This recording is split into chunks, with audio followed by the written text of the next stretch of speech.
আমাদের ভারপ্রাপ্ত চেয়ারম্যান তারুণ্যের অহংকার, আগামী রাষ্ট্রের ভবিষ্যৎ জননেতা তারেক রহমান এই গত কয়েকদিন আগে 19 তারিখে আমাদের এই নবগঠিত কমিটির সাথে উনি বৈঠক করেছেন, মতামত নিয়েছেন এবং উনি মত প্রকাশ করেছেন। আমরা কথা বলেছি, আমিও সেখানে 2 মিনিটের একটি বক্তব্যের সুযোগ পেয়েছিলাম।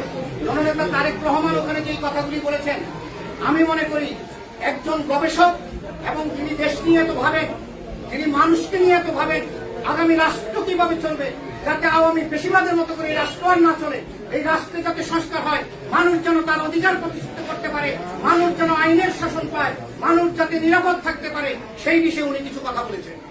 আমি তার উদ্ধৃতি দিয়ে দিয়েছি।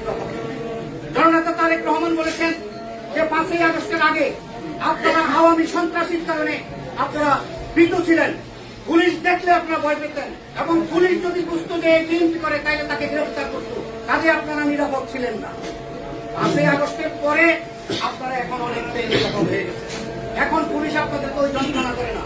মামলা থেকে যদি আপনারা সেখান থেকে রক্ষা পাচ্ছেন, তো কাজেই এই যে রক্ষা পাচ্ছেন এটা কি করে হলো? ছাত্র জনতার আন্দোলনে 5ই আগস্ট হয়েছে, এই বিপ্লব হয়েছে, সেই বিপ্লবের মধ্য দিয়ে আমরা একটি নতুন বাংলাদেশ পেয়েছি। আমরা কোনোভাবেই এই নতুন বাংলাদেশকে হারাতে চাই না। নতুন বাংলাদেশকে ধরে রাখতে হয়, তাহলে আপনারা কারো জমি দখল করবেন না, তাহলে কোথাও কোনো চাঁদাবাজি করবেন না। কাজেই আমাদের সেই কাজটি করতে হবে। উনি আরেকটি কথা বলেছেন যে 5ই আগস্টের আগে আপনি যখন মিছিলে যেতেন তখন আপনার পরিজনরা বলতো মিছিলে যেও না, পুলিশ গ্রেফতার করবে, মিছিলে যেও না, বিএনপির ভবিষ্যৎ ভালো না, এই কথাগুলি তখন আপনাদেরকে বলতো। কিন্তু 5ই আগস্টের পরে তারা এখন এসে আপনাদের সাথে বন্ধুত্ব করতে চায়, তাদেরকে কোনো সুযোগ দিবেন না। তারেক রহমান আরেকটি কথা বলেছেন যে আমার বাসার পাশে মসজিদ, যেই মসজিদে আমি জুম্মার নামাজ পড়ি, সেই মসজিদে আমার বাসা থেকে 2-3 মিনিট গাড়ি চালিয়ে গেলে হয়। সেখানে যে আমি সবসময় জুম্মার নামাজ আদায় করতাম, সেখানে বিশ্বের বিভিন্ন দেশে অর্থাৎ প্রবাসী যারা বাংলাদেশি তারা এসে নামাজ পড়ত। এই 5ই আগস্টের পরে তারা এলামেলো গাড়ি পার্কিং করে সেখানে যানজট তৈরি করে এবং হঠাৎ করে হুট করে এসে আমার সাথে সেলফি তুলে চলে যায়। এরা হলো সুবিধাবাদী, এরা হলো হাইব্রিড। এই হাইব্রিডদেরকে দলে কেউ জায়গা দিবেন না। আমি বলতে চাই, এই ফরিদপুর সহ বাংলাদেশের প্রত্যন্ত অঞ্চলে এই হাইব্রিডের উৎপাদ দেখা যাচ্ছে। এই হাইব্রিডটা এখন টাকা পয়সা দিয়া বিভিন্ন ভাবে ম্যানেজ করে বিএনপিতে আবার ঢুকতে চায়। আমি বলতে চাই, গত 5 থেকে 7 বছর 10 বছর পর্যন্ত হাইব্রিডটা কোথায় ছিল? আমাদেরকে উৎসাহ দেয়নি। সেদিন তো আমাকে তারা চিকিৎসার ক্ষেত্রে 10 টাকা দেয়নি, সেদিন তো আমাকে তারা কারাগারে দেখতে চায়নি।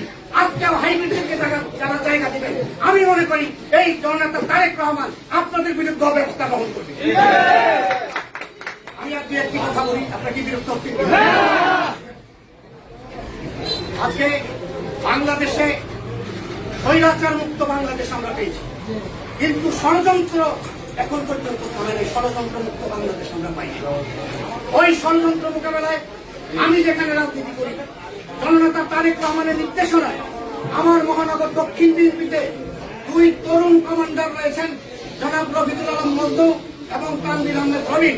তাদের নেতৃত্বে এই ষড়যন্ত্র মোকাবেলায় আমরা রাজপথে আছি এবং সেটা মোকাবেলা করবার জন্য আমরা প্রস্তুত রয়েছি।